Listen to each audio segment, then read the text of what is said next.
வாழ்க்கையில யாரையுமே எதிர்பார்த்து வாழக்கூடாதுங்க. முடிஞ்ச அளவுக்கு சொந்த கால்ல நிக்கணும். ஏன் நம்மளுடைய அம்மா அப்பா பெரிய பணக்காரங்களா இருந்தாலுமே சரி, நம்ம யாரையுமே எதிர்பார்க்க கூடாது. நம் பெற்றோர்களை கூட எதிர்பார்க்க கூடாது. நம்ம கூட பிறந்தவங்களை எதிர்பார்க்க கூடாது. நம் நண்பர்களை எதிர்பார்க்க கூடாது. என்ன நடந்தாலும் சரி நம்மளால உழைக்க முடியும்.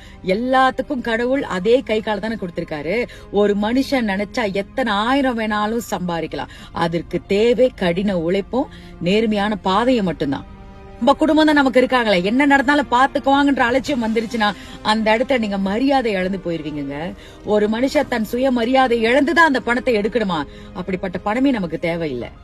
நம்மளுடைய மதிப்பு என்னைக்குமே நம்ம கூட இருக்கணுங்க. அதுக்கு நம்ம கடைசி வரைக்கும் சொந்த கால்ல நிக்கணும். இனி கட்டின மனைவியா இருந்தாலும் சரி, கட்டின கணவனா இருந்தாலும் சரி, நம் கணவர் தானே நம் மனைவி தானே 5 காசு வாங்குறோம் இல்லையா, நாளை பின்ன ஒரு சூழ்நிலையில அந்த சொல்லி காமிக்கும் பொழுது அதை ஒரு சில மனிதர்களால ஏத்துக்க முடியாது. அது மரண வேதனை கொடுக்கும். அதனால முடிஞ்ச அளவுக்குங்க, என்ன நடந்தாலும் பரவாயில்லையா, என்னால உழைக்க முடியும், என் மேல எனக்கு நம்பிக்கையும் தைரியமும் இருக்குன்ட்டு பயணம் பண்ணுங்கள். சொந்த கால்ல நில்லுங்க. முடிஞ்சா கடைசி வரைக்கும்.